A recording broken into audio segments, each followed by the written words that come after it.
El sol de enero castigaba sin piedad los cerros secos de la hacienda San Benito, perdida entre las montañas del interior español. El calor subía de la tierra como una oración desesperada, cargando consigo el olor a polvo y el silencio pesado de quien vive sin prisa y sin esperanza. Allí, en ese pedazo olvidado del mundo, Beatriz caminaba descalza por el camino de tierra, cargando 2 latas de agua que pesaban más de lo que sus fuerzas permitían. A los 23 años, Vía tenía el rostro de quien vivió, el doble. Sus ojos castaños guardaban secretos que ni ella misma sabía descifrar, y sus manos callosas contaban la historia de una vida entera dedicada al trabajo. Era la hija mayor de una familia de 8, y desde que tenía uso de razón, su rutina se resumía a servir, callar y obedecer. No conocía otra realidad. Se levantaba antes de que cantara el gallo para encender la estufa de leña, preparar el café colado en la franela y despertar a los hermanos menores. Sebastián, su padre, era un hombre de pocas palabras y mucha dureza. Trabajaba en la hacienda desde niño y llevaba la vida como quien carga una cruz demasiado pesada. Concepción, su madre, había sido bonita algún día, pero los partos sucesivos y la pobreza constante habían apagado cualquier resto de sueño en sus ojos. Si esta historia te está tocando el corazón, déjanos un like y cuéntanos en los comentarios de qué ciudad y país nos estás viendo. Tu apoyo nos ayuda a seguir compartiendo estas historias que nos recuerdan que todos merecemos ser vistos. ¡Vía!, gritó Concepción desde el portal de la casa pequeña de adobe. Esa agua no se va a cargar sola. ¿Quieres que el almuerzo se haga por milagro? Ya voy, mamá, respondió ella, tragándose el cansancio. Sus pies descalzos quemaban en la tierra caliente, pero ella no se quejaba, nunca se quejaba.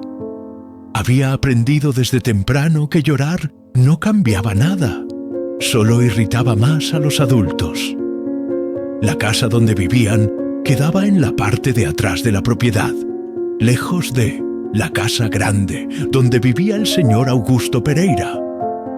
Era una construcción sencilla, con piso de tierra, paredes de barro y techo de teja que se filtraba cuando llovía fuerte. Sebastián trabajaba como vaquero. Concepción lavaba ropa para las familias del pueblo y Vía se encargaba de todo lo demás: los hermanos, la comida, la limpieza, los remiendos. Cuando llegó a casa, dejó las latas junto al tanque y se dirigió a la cocina. Sebastián masticaba un pedazo de tabaco sentado en la silla de madera, sin mirarla. Los hermanos menores corrían por el patio, gritando y peleando por cualquier cosa. Vía suspiró hondo, se amarró el delantal a la cintura y comenzó a pelar yuca para el almuerzo. «¿Y esa cara de funeral?», dijo Sebastián, sin quitar los ojos del horizonte. «¿Vas a hacer algo útil o te vas a quedar ahí parada como un muerto?». Ella no respondió. En el pueblo de la esperanza, las palabras eran un lujo que pocos se permitían.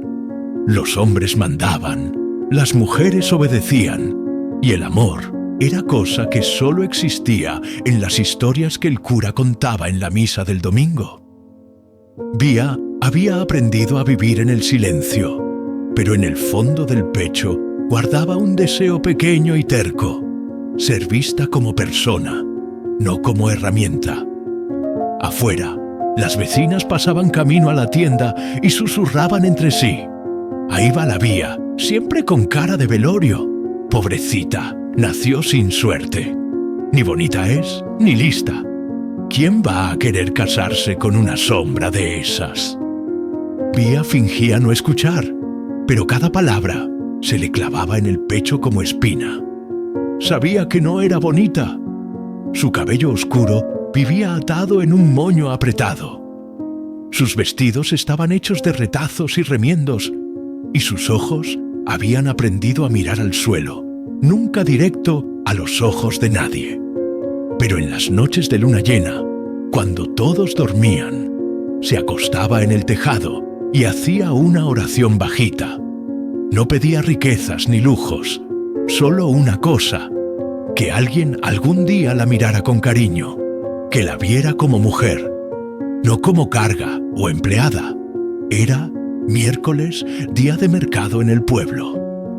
Pía se puso su vestido menos remendado, se amarró el cabello con una cinta azul desteñida y preparó una canasta con huevos y 2 gallinas que necesitaba vender en la plaza. El camino hasta el pueblo de la Esperanza tomaba casi 1 hora a pie, y durante la caminata su mente volaba lejos. Cerraba los ojos y se imaginaba en otro lugar, tal vez en una ciudad grande donde pudiera estudiar, donde la gente la llamara por su nombre completo, donde tuviera un cuaderno solo para ella. «Son sueños tontos», murmuraba para sí misma, «pero son míos». Fue entonces cuando escuchó el ruido de cascos acercándose. Se volteó y vio a un hombre montado en un caballo bayo de andar firme y sereno. Usaba camisa blanca arremangada, pantalón de mezclilla y sombrero de paja. La piel era morena, curtida por el sol del campo, y los ojos eran oscuros como noche de lluvia. «Buenos días», dijo él con voz grave, pero gentil. «Buenos días, señor», respondió ella, bajando la mirada, como le habían enseñado. «¿Este camino lleva a la hacienda San Benito?» «Sí, señor. Sigue derecho hasta el portón de madera. Después voltea a la izquierda. No tiene pierde». El hombre agradeció con un gesto, pero no siguió viaje inmediatamente. Se quedó ahí unos segundos observando a Vía, no con desprecio o lástima, sino con algo que ella nunca había visto antes: interés genuino. Ella sintió el rostro calentarse y por primera vez en mucho tiempo se vio sonrojándose. «¿Cómo? ¿Te llamas, muchacha?» «Beatriz, señor, pero todos me dicen Vía». «Mucho gusto, Vía. Yo soy Rafael». Y sin decir más nada, siguió su camino, dejando atrás una nube de polvo y un corazón que latía más fuerte de lo normal. Vía no sabía todavía, pero ese encuentro era solo el comienzo de una historia que cambiaría su vida para siempre. El mercado del pueblo de la Esperanza era pequeño, pero ruidoso. Todos los miércoles, la plaza de la iglesia se llenaba de puestos con verduras, ropa usada, dulces, caseros, quesos frescos y principalmente chismes. Nada escapaba a las lenguas afiladas de las mujeres mayores que se instalaban en la sombra de la higuera con sus sillas de mimbre y miradas curiosas. Vía llegó con su canasta, buscó un rinconcito donde pudiera acomodar su mercancía y se sentó en un cajón viejo. No vendía mucho, pero lo poco que conseguía juntar ayudaba a comprar azúcar y queroseno para la casa. Mientras esperaba algún cliente, no podía dejar de pensar en el hombre del caballo, Rafael. Repitió el nombre bajito, como quien saborea un dulce raro. No lo había visto antes en el pueblo, y en el pueblo de la Esperanza todo mundo se conocía desde la cuna. Esa voz firme, el modo respetuoso de hablar, la manera como la miró, no como objeto, ni con lástima, sino como si ella fuera importante. Ese tipo de mirada no se olvida fácil. «Dicen que llegó un administrador nuevo a San Benito», comentó doña Matilde mientras escogía huevos. «Que el viejo don Joaquín finalmente se jubiló». «Es verdad», concordó otra mujer curiosa. «Mi cuñado lo vio llegar temprano en la mañana, montado en un caballo bonito, alto, moreno, con pinta de gente de fuera». Vía sintió un frío en la panza. ¿Sería él? La hacienda San Benito era la propiedad más grande de la región. Pertenecía al señor Augusto, un hombre rico y respetado, conocido por su personalidad cerrada y por su poder. Contratar a alguien nuevo como administrador era noticia grande en un lugar donde todo cambiaba despacio. Ese mismo día, después de vender apenas media docena de huevos y una gallina, Vía volvió a casa con la cabeza baja. Concepción se quejó como siempre. Sebastián ni la miró y los hermanos peleaban por un pedazo de piloncillo. El mundo era igual que siempre, pero dentro del pecho de Vía algo había cambiado. Los días pasaron y con ellos comenzaron las coincidencias. O al menos eso parecía. Una mañana, cuando volvía del arroyo con ropa mojada para tender, encontró a Rafael conversando con don Antonio, el herrero del pueblo. Estaban parados justo en la entrada del taller, discutiendo sobre herramientas y reparaciones. Ella pasó con la cabeza baja, pero él la reconoció de inmediato. «Buenos días, Vía», saludó con naturalidad. Ella se detuvo sorprendida. Nadie en el pueblo se dirigía a ella con tanta familiaridad, mucho menos un hombre de posición. «Buenos días, don Rafael», respondió con voz tímida. «¿Ya conseguiste vender todas las gallinas de esta semana?» Ella sonrió levemente. No, era burla. Era conversación de verdad. Una se escapó, la otra no quiso cooperar. Bromeó, sin saber de dónde venía el valor para hacer gracia. Rafael soltó una risa corta, pero sincera. Don Antonio miró de reojo, intrigado. «Supe que usted es el nuevo administrador de San Benito». Ella se arriesgó a decir. «Es verdad, empecé la semana pasada. Hay mucho trabajo por delante. Las cosas estaban medio abandonadas». «Dicen que el señor es hombre difícil». «Eso dicen», respondió él. «Pero yo no tengo miedo al desafío». Hubo un silencio breve. Después Vía hizo una pequeña reverencia y siguió su camino con el corazón latiendo como tambor de fiesta. Sintió la mirada de Rafael acompañando sus pasos hasta que dobló la esquina. De ahí en adelante, los encuentros se hicieron más frecuentes. Rafael pasaba por el pueblo casi todos los días, a veces a caballo, otras a pie. Saludaba a todo mundo con educación, pero con pocos conversaba más allá de lo necesario. Con Vía era diferente. Parecía siempre tener una excusa para detenerse y cambiar algunas palabras. Si la encontraba en el arroyo, le ofrecía ayuda para cargar los bultos de ropa. Si estaba en el mercado, preguntaba el precio de los huevos, aunque no comprara nada. Si se cruzaba con ella en el camino, caminaba junto a ella algunos metros, aunque fuera en dirección contraria. Las comadres del pueblo no tardaron en notarlo. ¿Vieron cómo el administrador nuevo mira a la Vía?, cuchicheó doña Josefa la comerciante. «Debe ser lástima», respondió otra con risa maliciosa, «porque bonita la muchacha no es. O entonces le gustan las mujeres calladas y flacas», añadió Rosa, hija del presidente municipal, que hasta entonces había sido la soltera más codiciada del pueblo.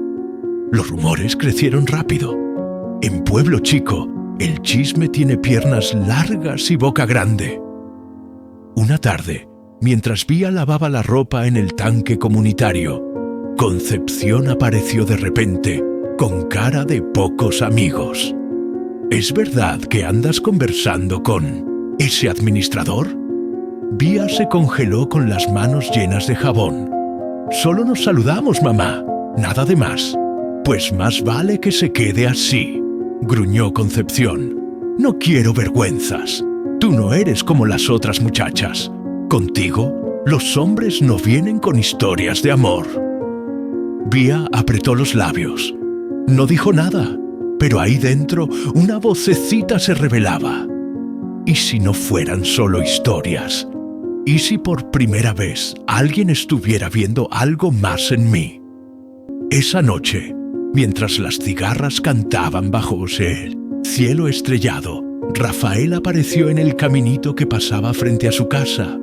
No gritó, no tocó la puerta, solo se quedó ahí parado a unos metros de distancia, con el sombrero en la mano. Vía salió sin saber cómo, pero sabiendo que él estaba ahí. «No vine a molestar», dijo él. «Solo quería ver si estabas bien». «Estoy bien», respondió ella, aunque la voz le temblaba. «Hay algo en ti, Vía, algo que me hace querer estar cerca». Ella bajó la cabeza sin saber qué responder. «Sé que van a hablar», continuó él, «pero a mí no me importa. Si tú tampoco te avergüenzas de conversar conmigo, yo no voy a esconderme». Y con eso dio media vuelta y se fue caminando bajo la noche estrellada. Vía se quedó parada, viendo su silueta desaparecer en la oscuridad. Sin saberlo, acababa de dar el primer paso rumbo a un destino que lo cambiaría todo. El amanecer siguiente trajo nubes cargadas, cosa rara en el pueblo de la esperanza durante el verano. El viento soplaba diferente, trayendo un frescor poco común, y junto con él, susurros que se esparcieron por las ventanas de todas las casas. La visita de Rafael la noche anterior no había pasado desapercibida. Una vecina curiosa había visto su silueta parada bajo la luz de la luna y corrió a contarle a dos amigas que, a su vez, esparcieron la novedad a otras tres. A la hora del almuerzo, el pueblo entero ya murmuraba lo mismo. El administrador de la hacienda San Benito estaba rondando a la muchacha más sencilla del lugar. ¿Habrá perdido el juicio?, preguntaban algunos. Debe querer divertirse un poco y después dejarla en el abandono, decían otros. Vía no era ajena a los comentarios. Cada vez que pasaba por la plaza o por la tienda, sentía las miradas pegadas en ella, algunas de burla, otras de lástima, pero también había algo nuevo: envidia. Por primera vez en la vida, alguien la había puesto en el centro de una historia, y eso, para muchos, era imperdonable. En casa, el clima se puso aún más pesado. Concepción no paraba de soltar indirectas venenosas mientras movía los frijoles o golpeaba la ropa en el tanque. «Mujer decente no anda conversando con hombres en la calle», decía con la cuchara golpeando fuerte en la olla. «Gente decente se guarda». Sebastián casi no hablaba. Apenas miraba a Vía con ese modo frío y distante de siempre, como si ella existiera solo para servir. Pero ahora había algo más en su mirada: desconfianza. Una tarde, sin aviso, Rafael apareció en la puerta de la casa. No vino escondido ni de poquito. Tocó con firmeza y se presentó ante Sebastián con todo respeto. «Buenas tardes, soy Rafael Santos, administrador de la hacienda San Benito. Vine a hablar con usted». Sebastián lo miró de arriba abajo, desconfiado. «¿Y qué negocio puede tener conmigo un administrador?» «Quiero pedir permiso para visitar a su hija, Beatriz. No vengo con mala intención. Tengo interés en conocerla bien». Concepción dejó caer la olla del susto. Vía, que escuchaba desde la esquina de la cocina, sintió las piernas temblar. «¿Conocerla?», repitió Sebastián. «¿Usted cree que esto es subasta de ganado?». «No, señor, pero tampoco vine a jugar. Sé lo que quiero, y si su hija lo permite, me gustaría tener su bendición para cortejarla». El silencio fue total. Hasta los perros del patio dejaron de ladrar. «Ella no tiene dote», dijo Concepción con dureza. ni estudios, ni familia importante, ni belleza. ¿Qué va a hacer con una muchacha así? Rafael respiró hondo. Justamente por eso. A pesar de todo lo que ustedes creen que le falta, yo veo un corazón fuerte, una nobleza que no se encuentra fácil por ahí. Vía cerró los ojos. Nunca nadie había dicho algo así sobre ella. Nunca. Sebastián no respondió en ese momento. Agarró el sombrero, se lo puso en la cabeza y salió sin hablar. «Si quiere perder el tiempo, problema suyo», dijo Concepción, cruzándose de brazos. «Pero después no diga que no le avisamos». Rafael hizo una pequeña reverencia y se retiró con dignidad. Esa noche, Vía no pudo dormir. Sé que quedó mirando las tejas torcidas del techo, pensando en todo lo que había pasado. Quería creer que aquello era real, pero la duda se infiltraba como agua entre los dedos. ¿Y si él se cansaba? ¿Y si era solo un capricho pasajero? ¿Y si todo terminaba en vergüenza? Pero cuando amaneció, encontró una florecita amarilla envuelta en un pañuelo limpio frente a la puerta. No tenía nota, ni la necesitaba. Era la misma flor que Rafael le había mostrado días atrás en el campo, diciendo: «No tiene olor fuerte, ni espinas, pero crece donde nadie más puede, igual que tú». Los días siguientes ganaron un ritmo diferente. Rafael seguía viniendo al pueblo, a veces para trabajar, otras solo para verla, siempre con respeto, siempre con cuidado. Nunca una palabra fuera de lugar, nunca una insinuación maliciosa. A veces caminaban unos minutos al final de la tarde, conversando sobre cosas sencillas. Los pajaritos que hacían nido en la torre de la iglesia, las lluvias que se empeñaban en no llegar, los sueños que nunca habían tenido valor de decir en voz alta. «¿Qué querías ser cuando eras niña?», preguntó él en una de esas caminatas.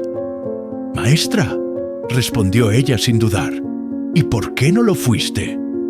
«Porque nunca hubo tiempo para eso, ni libros, ni permiso». Rafael la miró con cariño. «Todavía hay tiempo, Vía. Todavía hay mucho tiempo».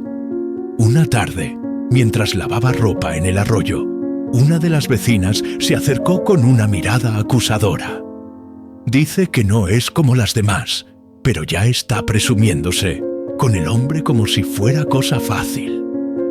Vía no respondió, solo apretó la ropa entre los dedos y miró correr el agua. Ya no dolía como antes, porque ahora, por primera vez, tenía algo más fuerte que la vergüenza: esperanza. Pero lo que ella todavía no imaginaba era que allá en la hacienda San Benito también estaban levantando cejas. El señor Augusto Pereira, dueño de todo aquello, no tardaría en saber que su nuevo administrador andaba involucrado con una muchacha pobre del pueblo. Y a los ojos de los poderosos, los pobres siempre debían conocer su lugar. Las tierras de la hacienda San Benito se esparcían más allá de lo que los ojos alcanzaban. Cerros secos cubiertos de pasto, campos de maíz, corrales de madera vieja y potreros empolvados. Era una propiedad antigua, pasada de padre a hijo por la familia Pereira hace más de 100 años. Al mando estaba el señor Augusto Pereira, hombre de edad, voz gruesa, mirada fría y espalda todavía erguida a pesar de los años. Se había quedado viudo, temprano, no tenía hijos conocidos y vivía aislado en la casa grande, desde donde daba órdenes con la precisión de un reloj. No acostumbraba confiar en nadie, pero cuando Rafael Santos se presentó semanas atrás con una carta de recomendación de un viejo conocido de confianza, el señor le ofreció el puesto de administrador sin muchos rodeos. «No me interesa tu pasado, me interesa que trabajes, que pongas orden aquí y que no traigas problemas». Así de claro. Durante las primeras semanas, Rafael cumplió la tarea. Arregló cercas, reorganizó a los trabajadores, mejoró la contabilidad de la producción e incluso logró que los peones dejaran de llegar tarde. Su modo era firme, pero justo. No gritaba, no humillaba, pero tampoco les pasaba la mano por la cabeza a quienes se equivocaban a propósito. Eso, sin embargo, no bastaba para quedarse invisible. En el pueblo de la esperanza, hasta las paredes tenían oídos. Una mañana, el Señor mandó llamar a Rafael. La casa grande era sombría, con piso, de madera que crujía y cuadros antiguos en las paredes. El patrón lo esperaba en la sala, sentado en una poltrona de cuero al lado de una botella de aguardiente que rara vez tocaba. «Dicen por ahí que tienes amistades en el pueblo», dijo sin rodeos, sin levantar los ojos del periódico que leía. Rafael se mantuvo firme. «Saludo a la gente cuando voy al mercado. No veo problema en eso. No hablo de cualquiera. Hablo de una tal Beatriz, hija de Sebastián, la mayor de 8. ¿Es verdad que andas encontrándote con ella?» Un silencio tenso se instaló entre los dos hombres. «Es verdad, señor», respondió Rafael con calma. «Tengo interés en ella. Es una buena muchacha». El señor dejó el periódico sobre la mesa y lo encaró, entrecerrado los ojos. «Buena muchacha. Una niña sin estudios, sin apellido, sin futuro». «Tal vez no tenga nada de eso, pero tiene dignidad, señor. Y eso no se enseña en ninguna escuela».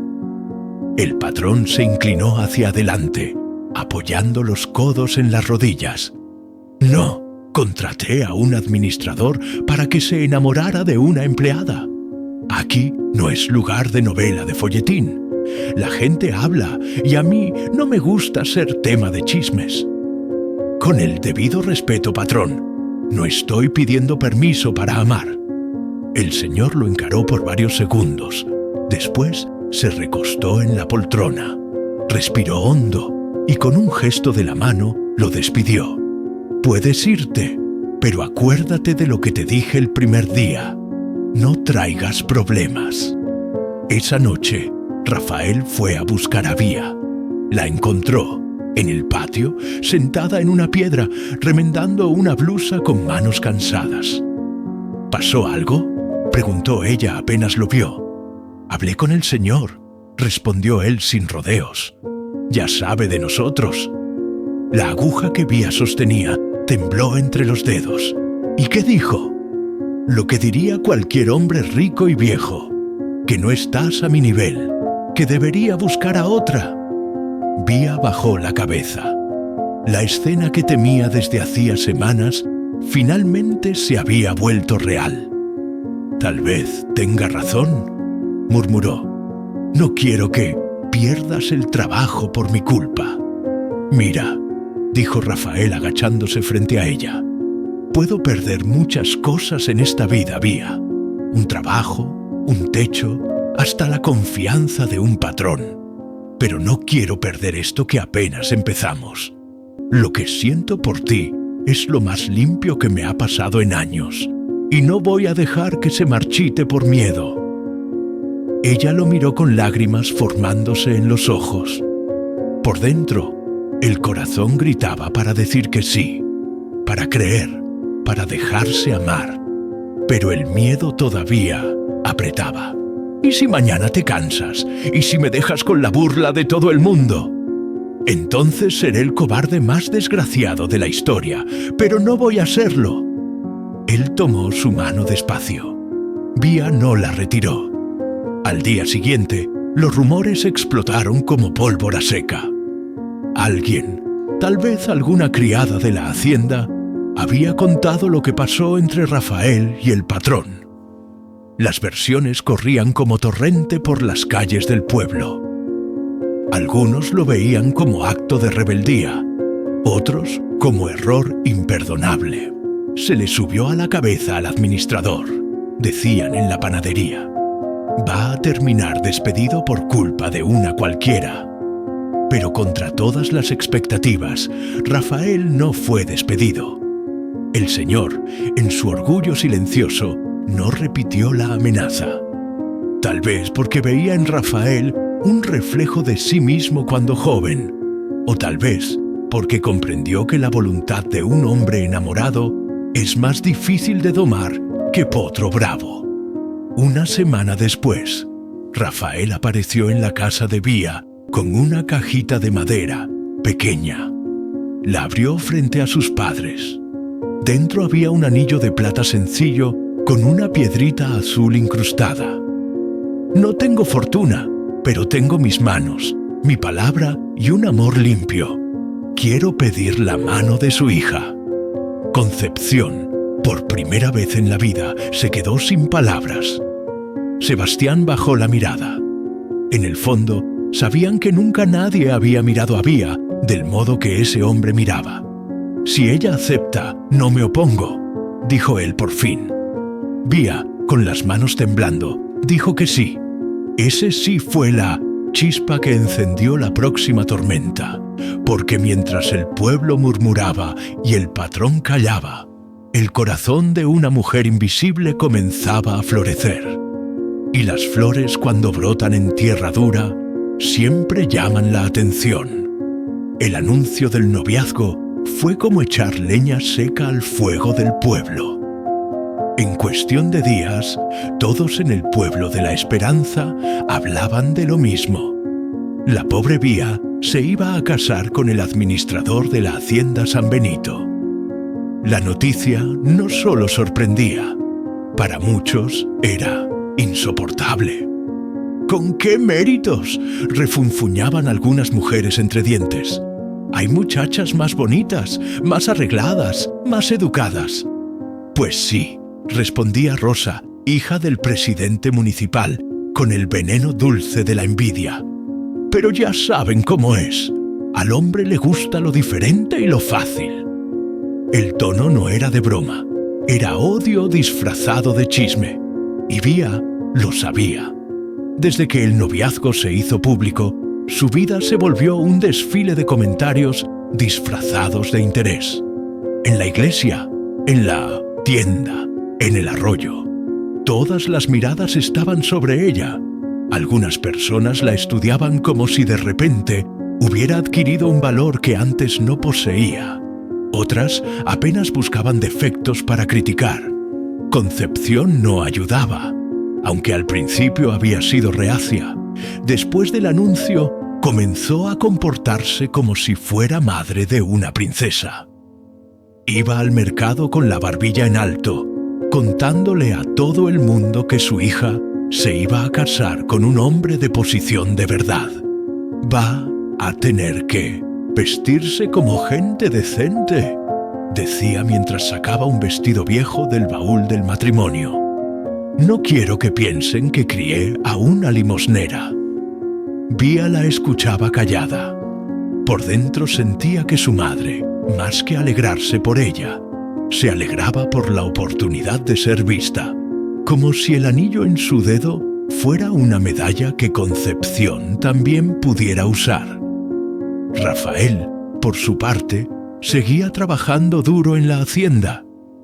No hablaba mucho del noviazgo con los otros trabajadores, pero se notaba el cambio en su ánimo. Caminaba más ligero, sonreía de vez en cuando e incluso se permitía silbar una canción de la infancia mientras inspeccionaba los corrales. Pero no todos lo miraban con buenos ojos. Uno de los peones más antiguos, don Clemente, hombre desconfiado y tradicional, comenzó a esparcir su descontento entre los demás. El patrón no dijo nada, pero yo lo conozco. Está hirviendo por dentro. Este muchacho está cavando su propia tumba. A mí me parece que está bien, decía otro más, joven. ¿Qué tiene de malo enamorarse? Sí tiene malo, escupía don Clemente con amargura. El hombre no puede olvidar quién es, ni de dónde viene. El amor no cambia apellidos. La fecha de la boda se fijó para 3 semanas después del noviazgo. Sería algo sencillo, una ceremonia en la capilla pequeña del pueblo vecino, porque el pueblo de la Esperanza no tenía cura propio. Después, una fiesta en el patio de la casa de Vía, con mesas prestadas y flores del campo recogidas por los hermanos menores. Rafael propuso usar parte de sus ahorros para rentar sillas, comprar comida para todos y mandar hacer un vestido nuevo. Pero Vía se negó.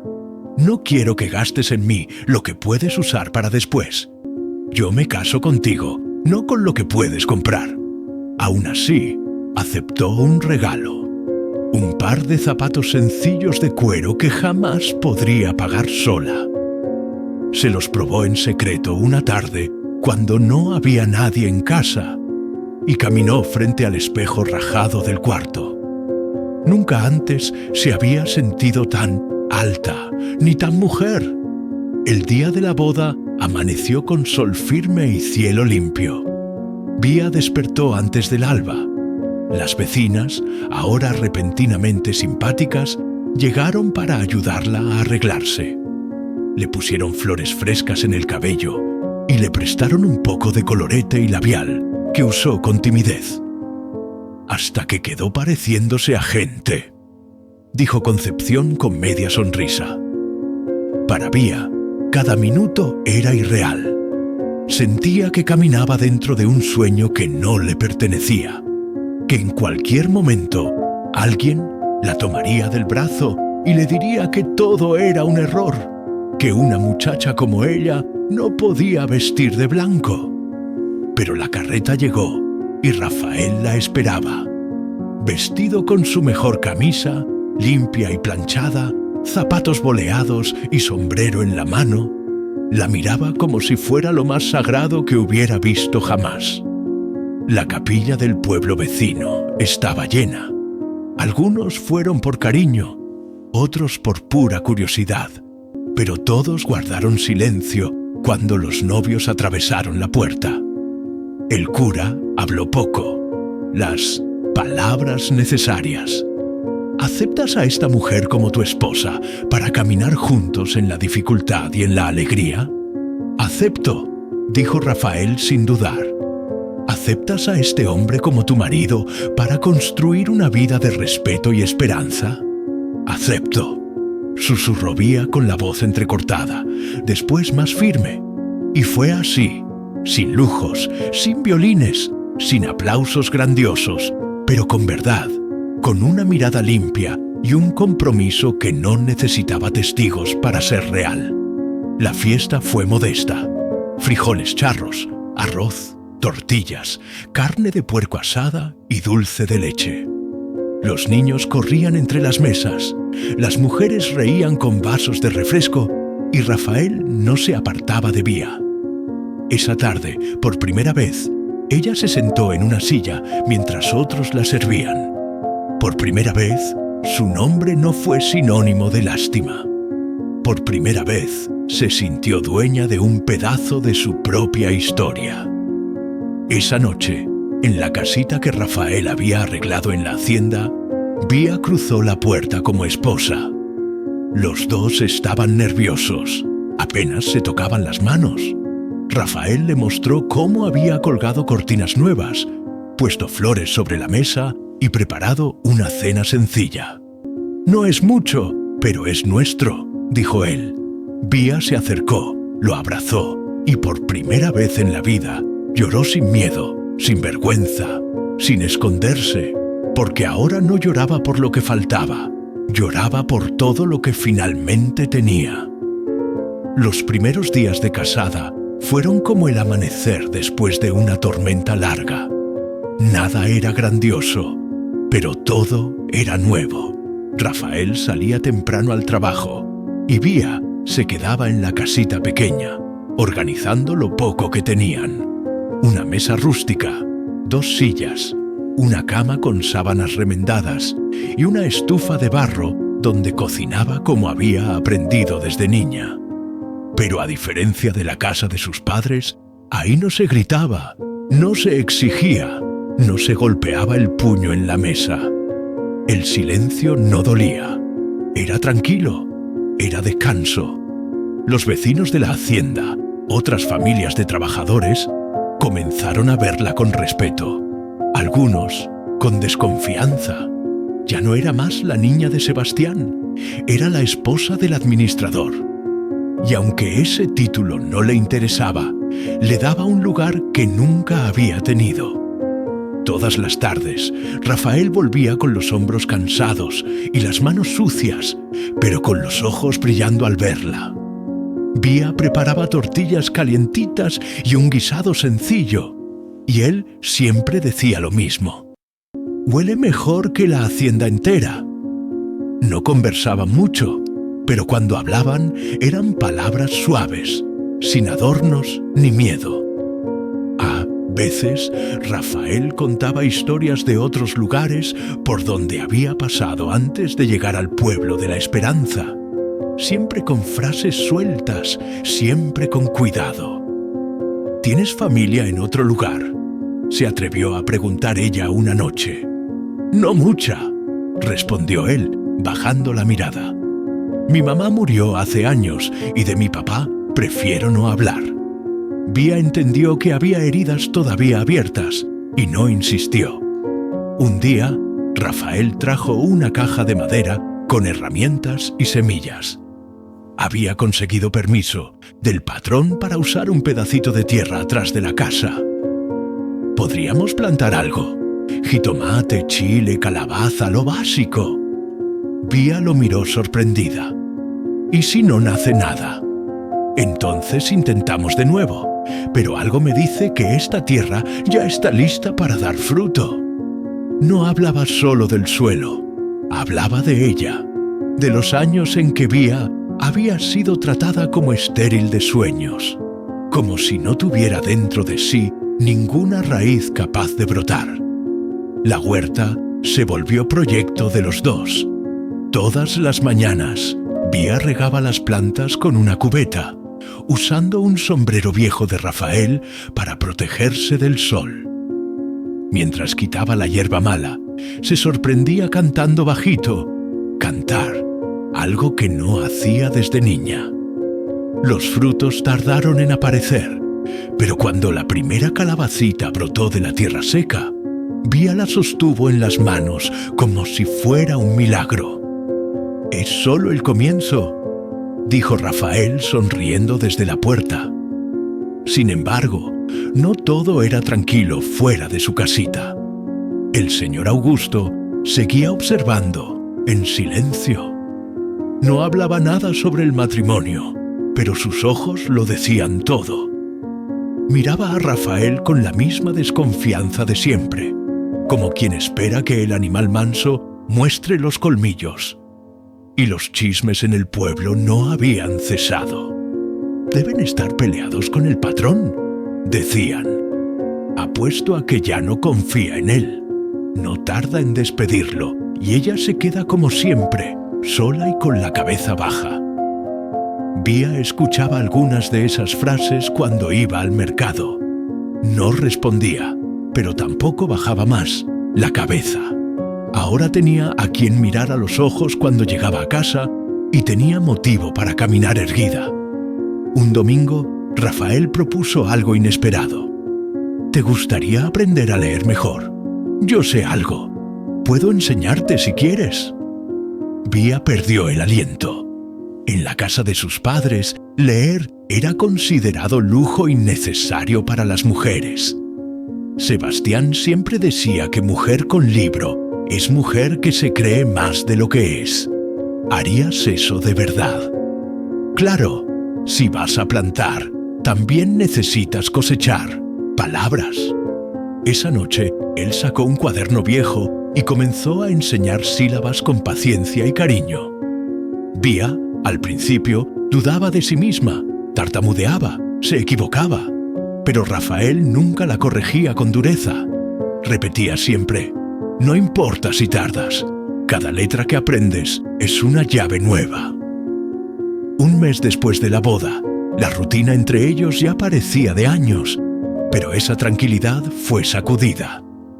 Una tarde, Rafael volvió de la hacienda más callado de lo normal. Dejó la camisa sobre la silla. Irsiena lavó las manos sin decir palabra y ni se sentó a cenar de inmediato. ¿Pasó algo?, preguntó Vía. Él la miró. Parecía querer hablar, pero se detuvo. Después, con voz baja, dijo: «Hoy llegó un visitante a la hacienda. Un hombre de fuera, bien vestido. Dijo que me conocía de antes». «¿Y lo conocías?» «Lo conocía, pero no esperaba verlo». Vía sintió un nudo en el estómago. ¿Quién era? Alguien que puede complicar las cosas si habla de más. El silencio cayó como manta pesada sobre la mesa. ¿Hay algo que yo deba saber, Rafael? Él la encaró con ojos honestos, pero cargados de sombra. Sí, pero prefiero contarte bien cuando sea el momento. Solo confía en mí. Vía no insistió, pero esa noche, por primera vez, el sueño tardó en llegar. Y aunque Rafael la abrazaba como siempre antes de dormir, ella sintió que una grieta pequeña se abría en el suelo bajo sus pies. La vida juntos apenas había comenzado y ya aparecían las pruebas que pondrían a prueba no solo su amor, sino la verdad. Pasaron 3 días desde la llegada del visitante misterioso. Rafael no volvió a hablar del asunto. Se comportaba como siempre. Trabajaba del amanecer al atardecer. Saludaba con educación, arreglaba cercas y dirigía a los peones con firmeza justa. Pero algo en él había cambiado. Dormía menos. Se levantaba en medio de la noche para caminar por el patio y en sus ojos había una alerta constante, como si esperara un golpe que se empeñaba en llegar. Vía notaba todo, pero esperó, no por resignación, sino porque sentía que el silencio de Rafael no era desprecio, era miedo. Una tarde, mientras recogía hojas secas de la huerta, llegó una carta. No tenía remitente, apenas su nombre y dirección. La letra era cuidada, elegante, diferente de lo que se veía en el pueblo. Rafael la tomó, la abrió en silencio y la leyó de pie frente a la puerta. Vía observaba desde dentro de la casa. Cuando terminó, guardó el papel en el bolsillo, cerró los ojos y respiró hondo. «Necesito contarte algo», dijo él. Finalmente, se sentaron en la banca debajo del árbol de nuez que daba sombra al patio. Rafael sostuvo sus manos como si fueran anclas. Entonces comenzó: «Mi nombre completo no es solo Rafael Santos, es Rafael Santos de Almeida». Vía frunció el ceño. Ese apellido sonaba familiar. Era nombre de gente importante. «¿De Almeida? ¿Como los dueños de la hacienda Santa Isabel?», preguntó. «Exactamente esos». Se quedó callada por un momento. Después continuó: «Mi papá era Carlos de Almeida, uno de los hijos del señor Máximo, el patriarca. Se enamoró de una mujer pobre, una maestra de rancho, mi mamá. Fue una historia corta, intensa y rota». ¿Rota? La familia nunca la aceptó a ella. Cuando quedó esperando un hijo, él desapareció. Dicen que lo mandaron lejos, que le ofrecieron dinero a ella para que se callara. Nunca lo volví a ver». Vía bajó la mirada. Entendía más de lo que Rafael imaginaba. El abandono no era extraño para ella. «Mi mamá me crió sola, me enseñó a leer, a trabajar, a no depender de nadie. Pero cuando murió, algo dentro de mí cambió. Sentí que necesitaba saber quién era, de dónde venía. Entonces fui a la hacienda Santa Isabel». Vía lo miró espantada. «¿Y te aceptaron?» «Me reconocieron, no por cariño, sino por obligación. Mostré cartas, fotos, pruebas. Me dieron una pequeña indemnización y un apellido que nunca usaron con orgullo. Pero yo no quise quedarme. Vi lo que eran, vi cómo trataban a la gente y supe que no quería ser parte de eso. ¿Y por qué esconderlo? Porque a veces un apellido no te eleva, te envenena. Vía se quedó callada unos segundos. Todo tenía sentido ahora. La educación de Rafael, sus modales, su manera de hablar, su modo de mirar el mundo con mezcla de esperanza y resignación. El hombre que vino es de esa familia. Mi primo vino a ofrecerme trabajo allá, una gerencia, buen sueldo, casa grande.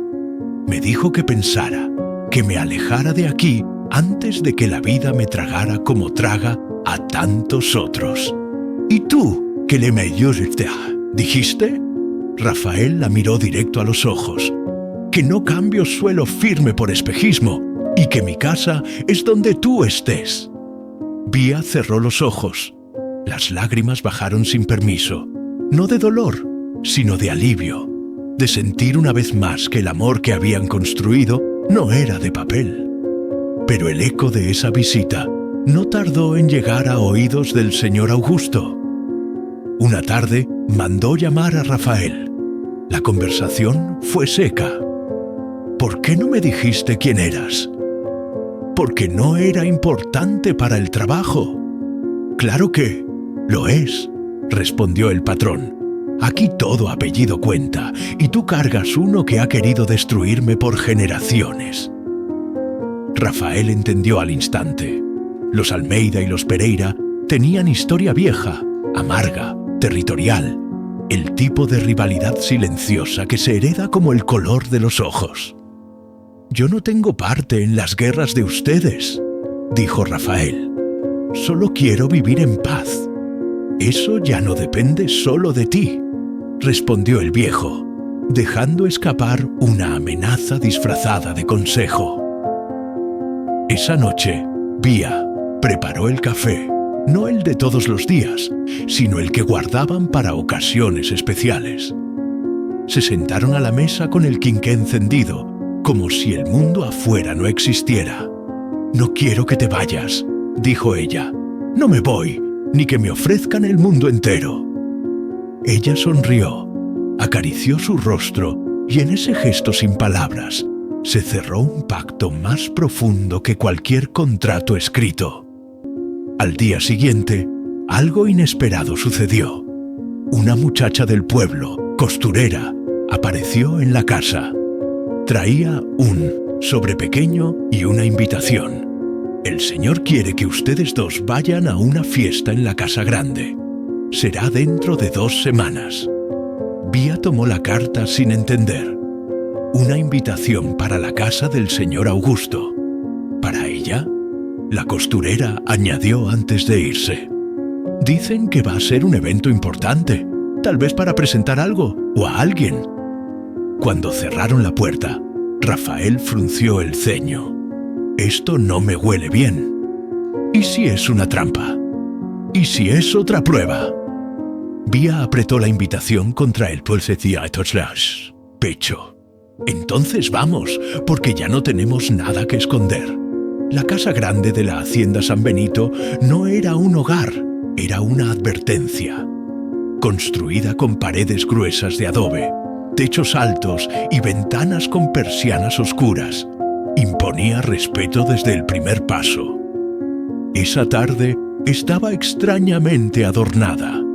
Quinqués encendidos antes del anochecer, banderitas de papel colorido colgadas en el pasillo principal y una mesa larga arreglada en el patio interno.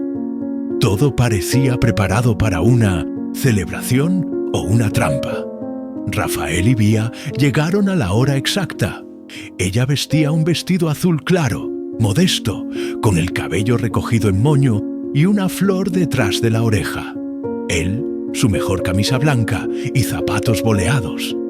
Entraron del brazo en silencio, sintiendo las miradas clavarse en sus espaldas como cuchillos envueltos en sonrisa. El señor Augusto los observaba desde la cabecera, de pie, rodeado por algunos hombres de traje que nadie en el pueblo había visto antes. A la derecha estaba él, primo de Rafael, el mismo que había llegado semanas antes de Santa Isabel, sonriendo con gentileza falsa. «Bienvenidos», dijo el señor con una voz que no parecía suya. «Esta noche es especial». Rafael frunció el ceño. Vía se aferró más fuerte a su brazo. Les señalaron 2 lugares cerca del centro de la mesa. Había música suave, platos caros, vino en copas de cristal. Era todo demasiado para una hacienda que, en teoría, pasaba por tiempos difíciles. Los invitados eran pocos, pero bien escogidos. Administradores, dueños de tierras vecinas, funcionarios del ayuntamiento y algunas mujeres con vestidos elegantes que no eran del pueblo. Pía no se sentía parte, ni siquiera parte decorativa. Sentía que estaba ahí para ser examinada. El señor se levantó, alzando la copa. Hace años que esta hacienda no celebraba nada. Vivimos tiempos de silencio, de trabajo duro, de contención. Pero hoy decidimos mirar hacia el futuro. Y para eso, dijo, mirando directamente a Rafael, ¿es necesario poner las cartas sobre la mesa? Todos quedaron en silencio. Muchos aquí saben que Rafael Santos no es simplemente un administrador. Lleva sangre Almeida. Aunque nuestras familias hayan sido enemigas por décadas, aprendí que los hombres deben ser juzgados por sus actos, no por sus apellidos. Un murmullo recorrió la mesa. Por eso, decidí ofrecerle algo que nunca le ofrecí a ningún otro administrador: la dirección completa de la Hacienda San Benito. Vía se volteó despacio hacia Rafael. Sus ojos estaban completamente abiertos.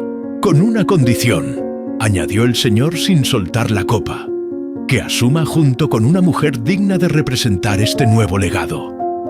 Hubo una pausa tensa. Después giró la cabeza en dirección a ella. «Esa mujer eres tú, Beatriz Damián». Un segundo murmullo, más alto, más venenoso. Vía sintió que se hundía en la silla. Nadie la había llamado por su nombre completo en años, ni ella misma lo pronunciaba. «¿Qué está diciendo, patrón?», preguntó Rafael, levantándose.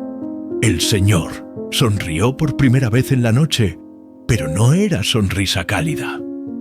«Lo que digo es que esta hacienda necesita renovación, y ustedes, por lo que veo, tienen algo que yo nunca tuve: lealtad mutua. Quiero que mantengan eso vivo, que lleven el nombre de esta propiedad a una nueva etapa». «¿Y qué gana con esto?», preguntó Rafael sin rodeos. «Redención, legado, paz», murmuró.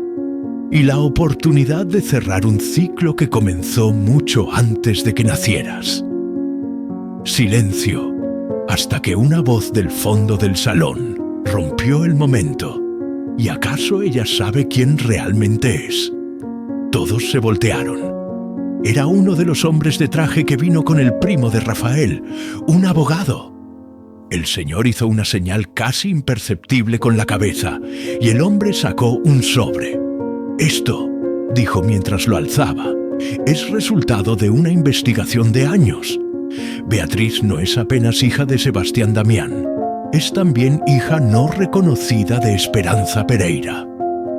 Pía sintió un mareo repentino. «¿Qué?», susurró. «Tu mamá biológica fue mi hermana», dijo el señor sin emoción. «Esperanza fue mandada a un convento después de un escándalo con un hombre del pueblo. Dio a luz en secreto. La criatura fue entregada a una familia humilde a cambio de silencio». Vía no podía respirar. Rafael la sostuvo. «Eso no es posible», dijo ella. «Mi mamá, Concepción, siempre dijo que nací en casa como los otros». «Concepción te crió», confirmó el señor, «pero no te parió». Todos los presentes quedaron en shock. Nadie hablaba. «Supe esto hace años, pero no quise interferir hasta ver cómo crecías, cómo te levantaste sola, cómo conquistaste el respeto que mi apellido no pudo darte. Porque ahora», dijo Rafael con el rostro endurecido, porque me queda poco tiempo y no quiero morir con esta verdad pudriéndose por dentro.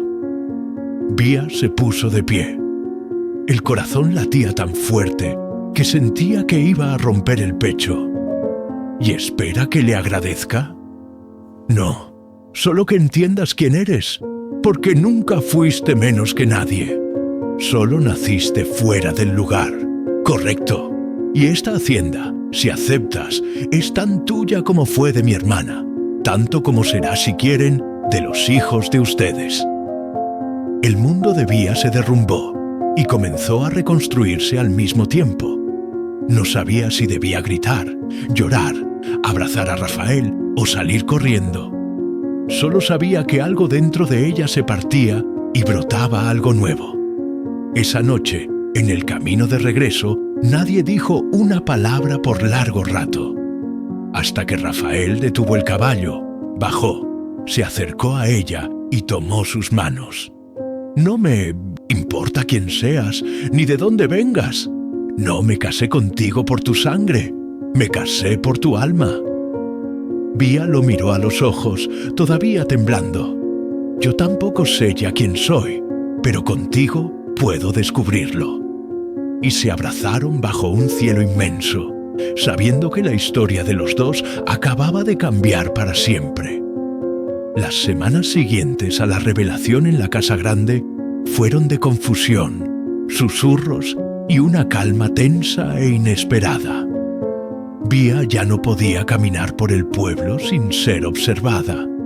Pero esta vez, las miradas no eran apenas de burla. Había asombro, había miedo, había respeto y principalmente muchas preguntas sin respuesta. Dicen que es sobrina del señor, que la mamá verdadera fue una Pereira, que va a heredar la hacienda entera. Imagínense, una sirvienta volviéndose patrona. Vía escuchaba los comentarios, pero no respondía, porque dentro de ella no había espacio para explicaciones, solo para reconstruirse. Durante días evitó la casa grande. No quiso volver a ver al señor Augusto. No aceptó sus nuevas visitas, ni los regalos enviados, ni las cartas donde intentaba justificarse con palabras cuidadosamente escogidas. ¿No quieres saber más sobre tu mamá?, preguntó Rafael una tarde. Quiero, dijo ella, mirando la tierra de la huerta, pero no como niña abandonada buscando consuelo. Quiero saber como mujer que ya no le debe la vida a nadie. Fue entonces que decidió volver a ver a Concepción, la mujer que la había criado, que la había maltratado, que le dio techo, pero nunca un abrazo. Al llegar, encontró la casa igual, paredes descascaradas, techo de lámina, el mismo olor a polvo y humedad. Concepción la vio desde la ventana, no se levantó para recibirla. ¿A qué viniste?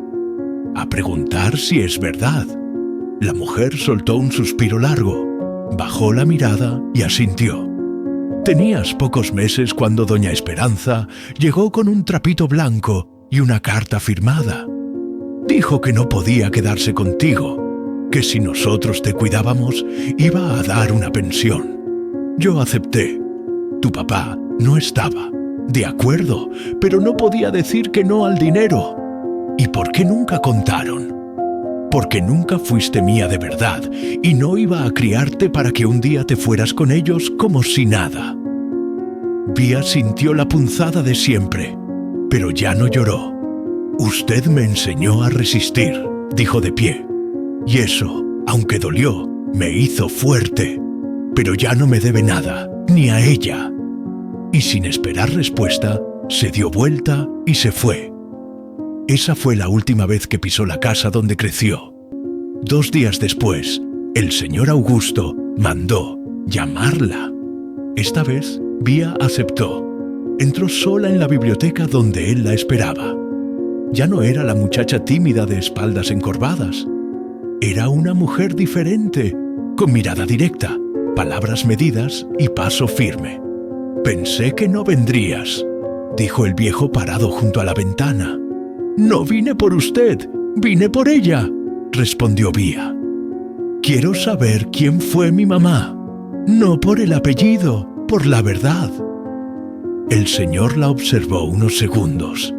Después caminó hasta una gaveta antigua, la abrió y sacó una caja de madera barnizada. La puso sobre la mesa. Aquí están sus cartas, fotografías, algunas joyas, cosas que me pidió guardar, por si algún día ¿qué? Por si algún día era perdonada. Vía lo encaró.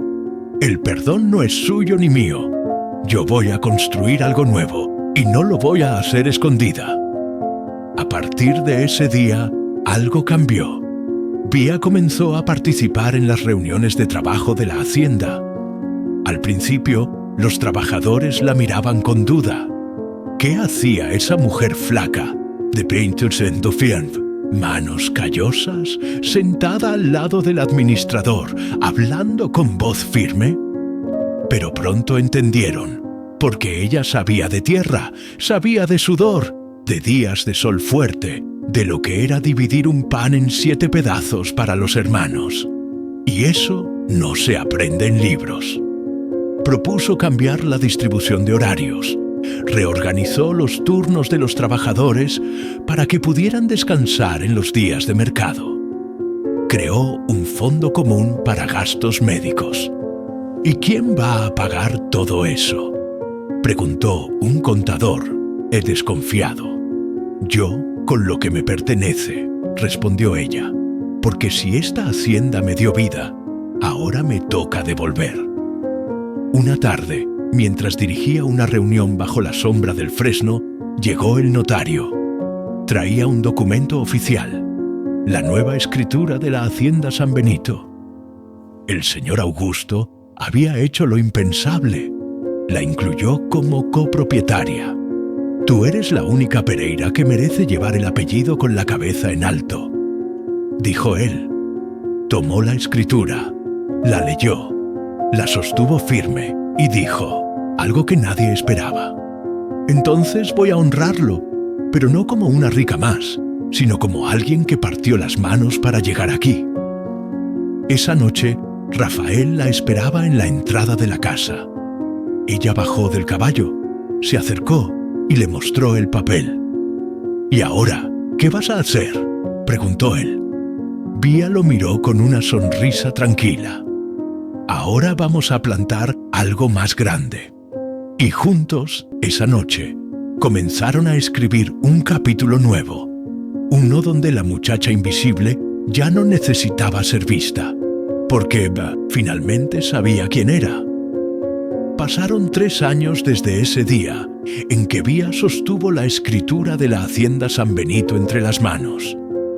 3 años desde que la niña ignorada en el mercado se convirtió en una líder respetada en toda la región. Pero no fue un reinado fácil, fue una siembra constante. Con Rafael a su lado, reorganizó toda la administración de la hacienda. Se sentaba en las mismas sillas donde antes nadie la invitaba a entrar. Escuchaba a los trabajadores como iguales, tomaba notas, aprendía de contabilidad, de leyes, de plantío rotativo, de irrigación, de sistemas cooperativos. Ya no sabía apenas cómo cocinar frijoles para una familia de 7. Ahora sabía cómo alimentar a decenas de familias que dependían de su palabra. Fundaron una escuela pequeña dentro de la hacienda, con una maestra que Vía misma buscó en la capital. Después, abrieron un consultorio médico y enseguida una cocina comunitaria. La tierra no vale nada si solo alimenta a uno, decía ella en las reuniones, y la gente la escuchaba, porque no hablaba desde arriba, hablaba desde la memoria, desde la experiencia, desde los pies descalzos que un día caminaron sobre brasas sin tener agua. Un día llegó una carta de la Hacienda Santa Isabel, de parte de la familia Almeida, los parientes que un día negaron a Rafael y después lo buscaron para aprovechar su talento. La carta ofrecía sociedad, Acuerdo de tierras, nuevo comienzo. Rafael la leyó bajito y después la rompió en dos sin decir palabra. Vía no preguntó nada.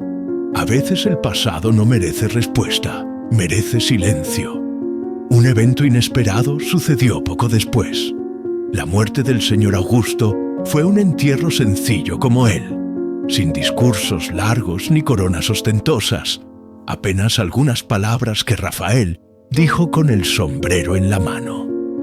Fue hombre difícil, pero supo entregar al final lo que por orgullo había guardado. Después del entierro, Pía se quedó sola frente a la tumba. No lloró, no por frialdad, sino porque entendía que la vida no siempre trae justicia, pero trae oportunidad de cierre. A usted le tocó callar, a mí me tocó hablar, murmuró, pero no con odio, con hechos. Y se fue. En esos años, Vía y Rafael tuvieron una hija. La llamaron María Concepción. La niña creció corriendo entre los surcos de la tierra, escuchando historias contadas en la sombra del árbol de nuez y aprendiendo desde pequeña que su mamá no siempre tuvo techo, ni trenzas bien peinadas, ni vestidos limpios, pero tuvo dignidad. ¿Cómo era la mamá cuando pequeña?, preguntó María Concepción una noche. Invisible, respondió Vía con sonrisa serena, hasta que decidió florecer. La niña fue a la escuela de la hacienda. Después, años más tarde, a una universidad en la capital. Quería estudiar Derecho Agrario. Quiero que nadie más sea despojado, decía. Y su mamá, cada vez que la veía hablar con el puño cerrado sobre la tribuna de los debates juveniles, sentía que algo dentro de ella se completaba. Los campos de San Benito cambiaron. Ya no eran solo surcos de maíz. Ahora había huertas comunitarias, colmenas, invernaderos. Las casas de los trabajadores tenían agua entubada, luz eléctrica y patios con flores. Todos los años Vía organizaba una feria donde todos podían vender lo que producían. Pan, queso, bordados, jabones, libros. Y al final de cada feria subía al pequeño escenario de madera y decía la misma frase: aquí todos valen. Aquí la semilla más pequeña tiene derecho a romper la piedra. Un día, un periodista de la capital llegó para hacer una entrevista. Había oído hablar de la mujer que transformó una hacienda olvidada en una comunidad modelo. Hizo muchas preguntas. ¿Cuál fue su motivación? El hambre y su fuerza, respondió ella. Y sus planes para el futuro. Vía miró a Rafael, que la esperaba con una jarra de limonada en la mano, y después a su hija, que enseñaba a un grupo de niños a leer bajo un árbol. Seguir plantando, respondió. Solo eso. El resto, la vida lo hace florecer cuando es tiempo. Nelusa, periodista, se despidió con un apretón de manos, emocionado. Antes de partir, preguntó: ¿cómo quieres ser recordada? Vía pensó unos segundos. Como la mujer que nadie vio llegar y que no necesitó permiso para quedarse. Esa noche, el cielo de la hacienda se llenó de estrellas. Rafael y Vía salieron a caminar como hacían desde hacía años, de la mano y con pasos sincronizados por la costumbre y por el amor. ¿Sabes qué pensé hoy?, dijo ella. Cuéntame. Que si todo empezara de nuevo, si me tocara nacer otra vez, en la misma pobreza, con los mismos golpes, con el mismo silencio, lo haría todo otra vez. ¿Por qué?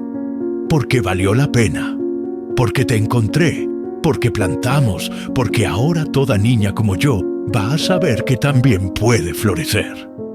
Y Rafael la abrazó sin decir nada, como se abrazan los árboles cuando pasa el viento, firmes en paz, eternos. Si esta historia tocó tu corazón, déjanos un comentario contando qué harías tú si estuvieras en el lugar de Beatriz. ¿Habrías ¿Perdonado a quienes te ocultaron la verdad? ¿Habrías aceptado el legado de la hacienda? ¿Cómo hubieras construido tu propio camino desde la invisibilidad hasta florecer? Queremos saber tu opinión. Y dinos también tu nombre y de qué ciudad nos estás viendo. Suscríbete para seguir descubriendo relatos que nos recuerdan que el amor, la dignidad y la esperanza pueden florecer hasta en las tierras más secas. Porque tal vez tú también seas una semilla, esperando el momento exacto para romper la piedra. Activa la campanita y acompáñanos en la próxima historia. Aquí cada voz cuenta y la tuya también.